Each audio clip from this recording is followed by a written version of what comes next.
Jesus told a story. The kingdom of heaven is like 10 virgins who took their lamps and went out to meet the bridegroom. They were all waiting for a great celebration, a wedding feast. 5 of them were wise and 5 were foolish. The foolish ones brought only their lamps, but no extra oil. The wise, however, brought flasks of oil along with their lamps, just in case. As the bridegroom delayed, all 10 grew drowsy and fell asleep.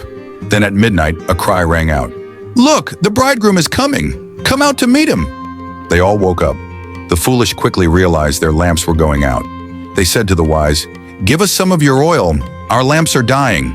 But the wise replied, "No, there may not be enough for both us and you. Go buy some oil for yourselves." While the foolish were off searching, the bridegroom arrived. Those who were ready went in with him to the wedding feast, and the door was shut. Later, the foolish virgins returned. They pounded on the door, crying, "Lord, Lord, open to us." But he answered, "Truly I say to you, I don't know you." Then Jesus said, "Watch therefore, for you do not know the day nor the hour." The 5 foolish virgins stood outside the door, stunned. Their hands trembled, their eyes filled with tears. They had heard the music inside. They had seen the light.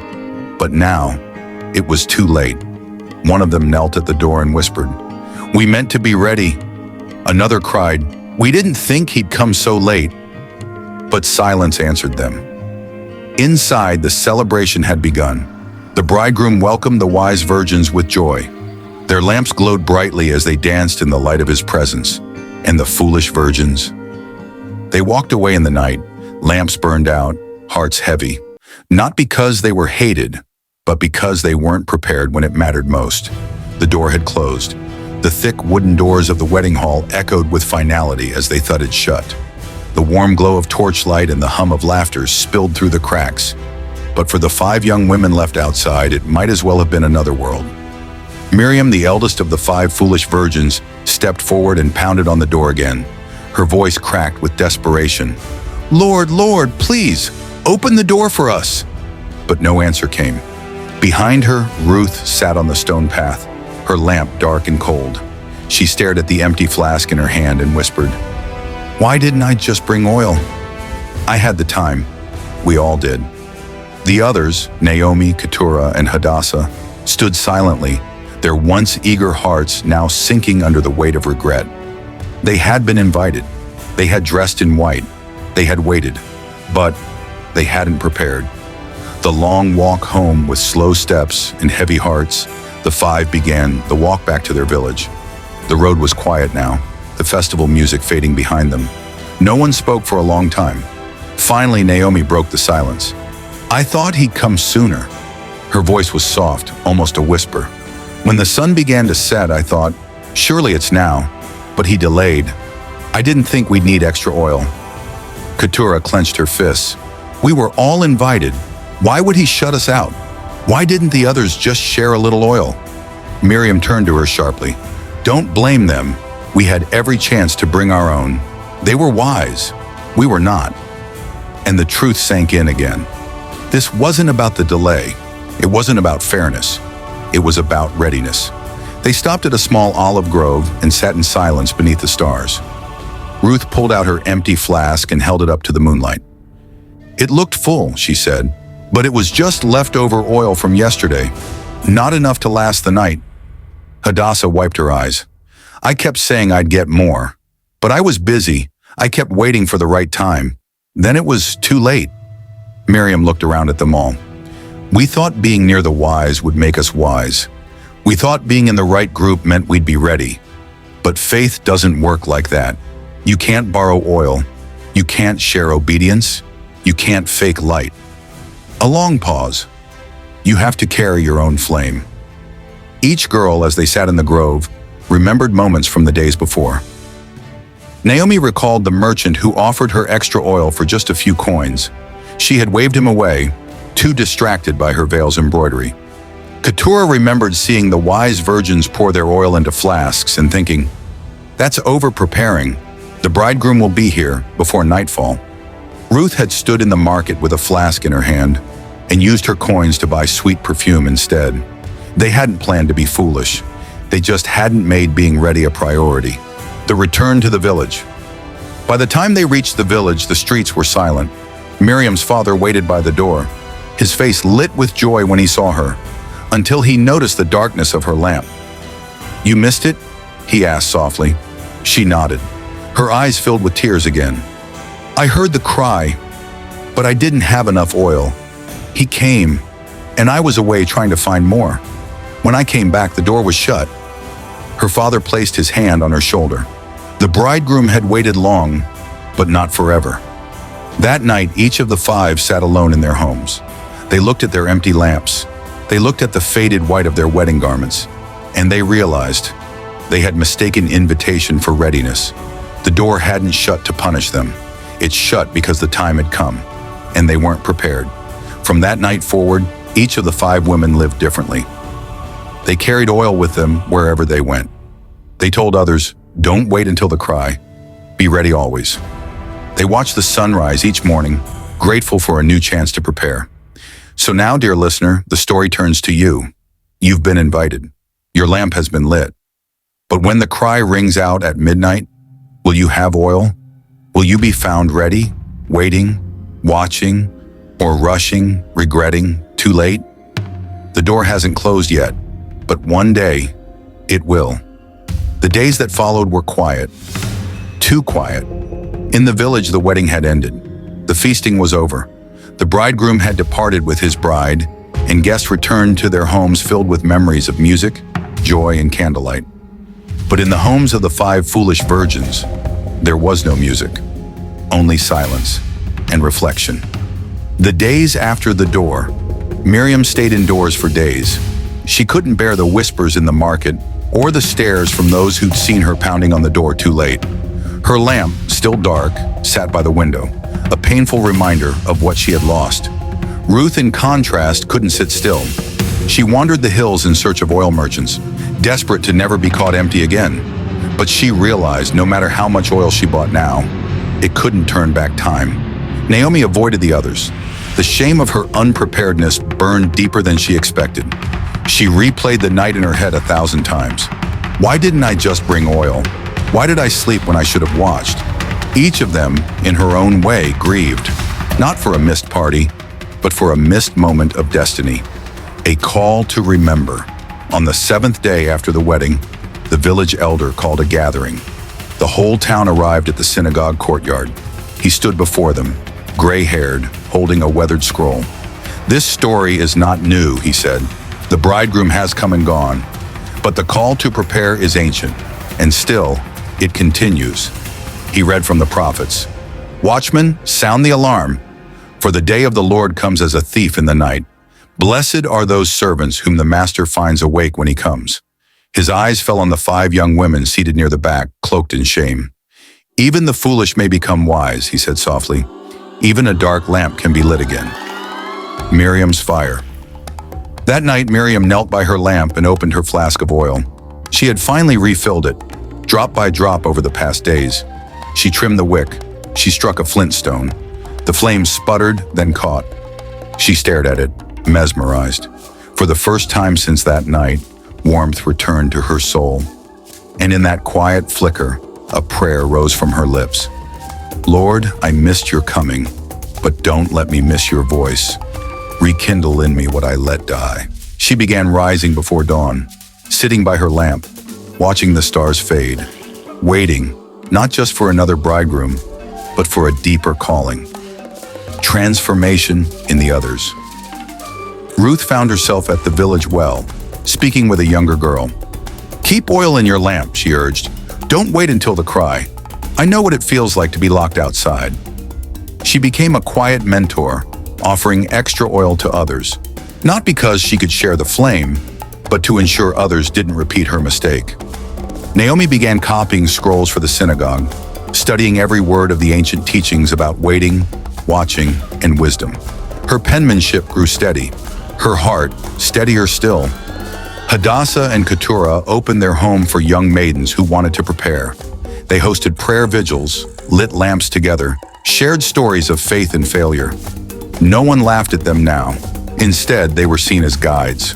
What began in shame turned into service. What began in darkness became light for others. 2 years later, another bridegroom passed through the village. News spread quickly. He will arrive at sundown. His bride is ready. There will be a feast again. The village buzzed with excitement, but in the homes of the once foolish virgins, there was calm. This time they were ready. Miriam's lamp was full. Naomi had her wick trimmed days ahead. Ruth carried an extra flask, just in case someone else forgot. They weren't hoping to be noticed. They weren't trying to prove anything. They were simply prepared. When the midnight cry rang again, "Behold, the bridegroom comes!" They rose without panic. Their lamps shone bright, and their hearts at peace. The open door. As the bridegroom arrived, the crowd gathered. This time, no one pounded the door in fear. Miriam stood at the entrance, lamp lifted high. The bridegroom turned, recognizing her face. He smiled. "Welcome," he said. "You were wise to prepare?" Tears welled in her eyes, not of sorrow, but of restoration. As she stepped inside the hall, her heart whispered, "This time, I didn't miss him." The light inside was brighter than before, the music louder, the joy deeper, because redemption had joined the dance. A new flame passed on. Years passed. The 5 women grew older. They became known as the Lamp Sisters, guardians of readiness. Whenever a wedding approached, they would visit young girls, helping them prepare. They told their story not with shame, but with purpose. "It's not just about oil," Miriam would say. "It's about your heart being ready to meet the one who comes without warning."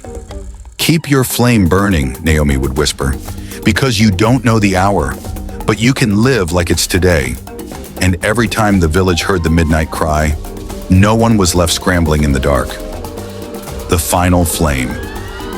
On her final day, Miriam sat by her window. She held her old lamp, worn and blackened by years of use. Her granddaughter, Rebecca, sat beside her.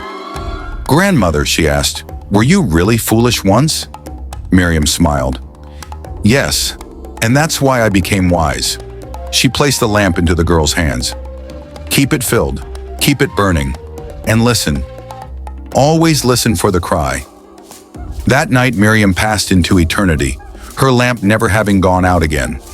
And so, the story that began with failure ended with faith, from foolishness to wisdom, from closed doors to open hearts, from forgotten oil to eternal flames. Because in the kingdom of heaven, even those who once fell asleep can awaken. Even dark lamps can burn again. The cry will come. Will your flame be ready? A new season begins, 00 to 200. It had been 5 years since that second wedding. In the village of Kedem, the tale of the 10 virgins had become a legend. But it was more than a tale. It had become a turning point in how the people lived, how they watched, and how they waited. Where once people planned their lives around business, family, and market days, now a subtle change had swept over the village. People watched the skies. People lit their lamps each night. People listened in the stillness for the cry, "Behold, the bridegroom comes!" And at the heart of this quiet awakening were 5 women once dismissed as foolish. Now they were called by a new name, the Watchers. Training the next generation, 2 to 6. The Watchers took their role seriously. Each Sabbath, they gathered a group of young maidens, daughters, nieces, strangers passing through, and taught them what it meant to prepare. They spoke not only of oil and lamps, but of vigilance, humility, and obedience. They taught that watching was not passive. Watching was a way of life. Naomi often said, "To trim a wick is to examine your heart, and to fill your flask is to fill your soul with truth." Miriam added, "Oil is costly. You can't borrow it. You can't fake it. You must pursue it yourself." They didn't teach fear. They taught readiness with joy. And the girls listened, wide-eyed, clutching their tiny lamps like sacred treasures. A complacent generation rises, 6 to 9. But as the years passed and the bridegroom never came again, a new attitude began to creep in. The younger men laughed. "So much oil for someone who never shows up," one scoffed. "These women are just living in the past." The cry came and went. "There's no third wedding," said another. And sadly, some of the young maidens began to agree. They still came to the gatherings. They still brought their lamps. But their flasks were empty and their hearts were growing cold. They lit their lamps with pride, not purpose. Their flames flickered, but their ears were deaf to the wind. One girl, Talia, began to ask, "What if the bridegroom never returns? Why should we waste good oil waiting for someone we've never seen?" The watchers were heartbroken. They had lived the consequences of unpreparedness. Now they were watching it repeat. The third cry. It was a night unlike any other. Storm clouds rolled over Kadam. Thunder rumbled in the distance. A strange tension hung in the air, like a string pulled taut. Suddenly, just after midnight, a horn blew in the hills. It was not from the village, not from the synagogue. It was a sound they had never heard. Then came the voice, deep and echoing across the wind. "Behold, the bridegroom comes, not for a wedding, but for a reckoning."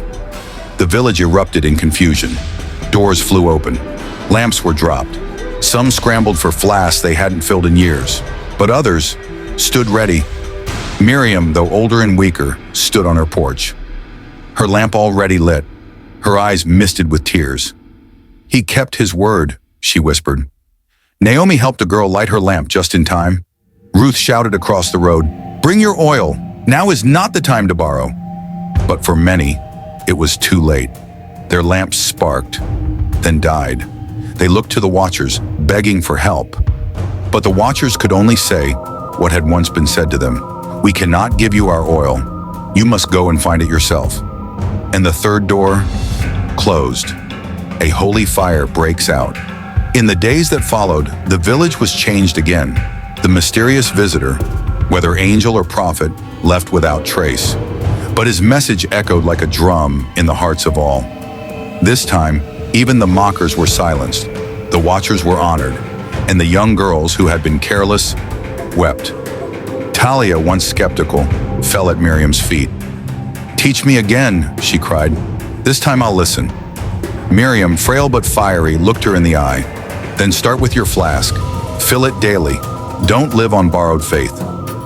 And so began a second revival. The story of the 10 virgins passed not only in words but in action. Men set aside days for fasting. Women lit prayer fires in the hills. Children carried wooden lamps they carved themselves, training their hearts in the art of waiting. A holy fire was catching. The Watchers' legacy, 1430 to 1900. Years later, when the Watchers had all passed into glory, the village elders commissioned a monument near the eastern gate, a sculpture of 5 women with lamps lifted to the sky, carved from olive wood and stone. Beneath it, a simple inscription. They learned from failure. They lived with fire. They watched with hope. And the children would gather there at sundown. One by one, they would light tiny lamps and repeat the vow passed down from Miriam. "I will keep watch. I will keep oil. I will not sleep when I should pray." Thus the parable lived, not in pages alone, but in people. The story of the 10 virgins was never about just one night. It was about a lifetime of choosing light over darkness, preparation over presumption, and wisdom over delay. Many will hear the cry, few will be ready. But those who are ready, one will rise with lamps blazing, will enter joyfully into the feast, will never again fear the closing of the door. The question now is, when the next cry comes, will your flame still be burning? The fire spreads beyond. Kedem 00 to 300. Years had passed since the mysterious third cry echoed through Kedem. Though time marched on, the fire that had sparked in the hearts of the watchers continued to burn, not just in lamps, but in lives. Travelers came through Kedem expecting a sleepy village and found a people wide-eyed with purpose. Word spread from town to town, market to market, from shepherds to scholars. Pilgrims journeyed for days just to ask the villagers, "What happened here?" And every elder would say the same thing. "We once slept while the groom approached." Never again. It was no longer just the tale of 10 virgins. It was now known as the flame that could not die. The flame walkers, inspired by the Watchers, a group of young men and women left Kedem to spread the message beyond their borders. They called themselves the Flame Walkers. Each carried a handmade oil flask around their necks and a lantern carved with the symbol of a lit wick. They traveled through drought and danger, hunger, and storms, simply to share one message. You must be ready, for the bridegroom comes like lightning in the night. Some towns mocked them, others chased them out. A few tried to imprison them, but others, especially the poor, the forgotten, the weary, listened. And in these places the oil began to flow again. Lamps were lit in mountain caves. Songs of longing echoed in desert places. Old scrolls were dusted off, and prayers of watching began again. The parable was turning into a movement, a rising darkness. But where fire burns, shadows gather. In one city, Ophel, a spiritual leader named Tyron grew jealous of the growing influence of the flame walkers. He accused them of sowing fear and rebellion. There is no bridegroom, he declared. The cry was metaphorical. Let us eat, drink, and be merry. He founded a counter-teaching called the stillness doctrine, where people were taught not to prepare, but to simply exist. You are enough as you are, he preached. Oil is a burden, lamps are outdated, and many listened. In marketplaces once filled with whispers of anticipation, now laughter drowned out the cries of watchfulness. The flame walkers were mocked as relics of a fearful past, but they did not stop. In fact, one of them, a girl named Leah, stood boldly in the city square and shouted, "Mock me if you must, but when the cry comes again, my lamp will speak louder than your laughter." She was arrested, but her words spread like wildfire. Back in Kedem, Naomi, now old and nearing death, called for one final gathering. Though her hands trembled and her voice cracked, her eyes still shone with the light of wisdom. Before the largest crowd the village had ever seen, she held up a small flask of oil and said, "This is not just oil, it is faith refined in fire. It is obedience without applause. It is hope that endures midnight, and it cannot be borrowed." She looked to the crowd of young ones before her, many of whom were born long after the second cry. We are not just waiting for a wedding, we are preparing for a kingdom. Then she pointed to the horizon. The night is darkest before the dawn, but the dawn will come. When it does, may your flames be found still burning. She passed that night in her sleep. The flame did not. The great darkness and the hidden cry. Not long after Naomi's passing, strange signs filled the skies. A blood-red moon hung in the heavens. Rivers dried suddenly and flowed again the next day. Stars appeared and vanished without explanation. The world felt still, too still. Then in the dead of night, a voice whispered, not shouted, whispered across the hills. The bridegroom comes, but not all will hear. Unlike the previous cries, this one was quiet, meant only for those who were truly awake. Many missed it, but those who had filled their flasks in secret heard it clearly. The children of the watchers rose from their beds. They did not panic. They did not scramble. They stood, ready, flames lit, eyes wide, hearts steady. They walked outside as if drawn by a magnetic pull, gathering at the eastern ridge, and there a great light began to break through the trees. The wedding procession eternal. And then he came, the bridegroom robed in white fire, eyes like rivers of joy, stepped into the clearing. His voice was thunder and whisper. His presence felt like every promise ever kept. Behind him came a wedding procession of radiant ones, saints and martyrs, angels and singers, all carrying lamps that never ran dry. He did not stop for those still asleep. He did not knock. He only welcomed those already waiting. And as he walked, the faithful fell in step behind him, young and old, poor and rich, the mocked and the martyred. Leah, the flame walker, stood at the front. Naomi's flask was in her hand, and the voice of the bridegroom echoed, "Come, you who are wise, enter the joy prepared for you since the foundation of the world."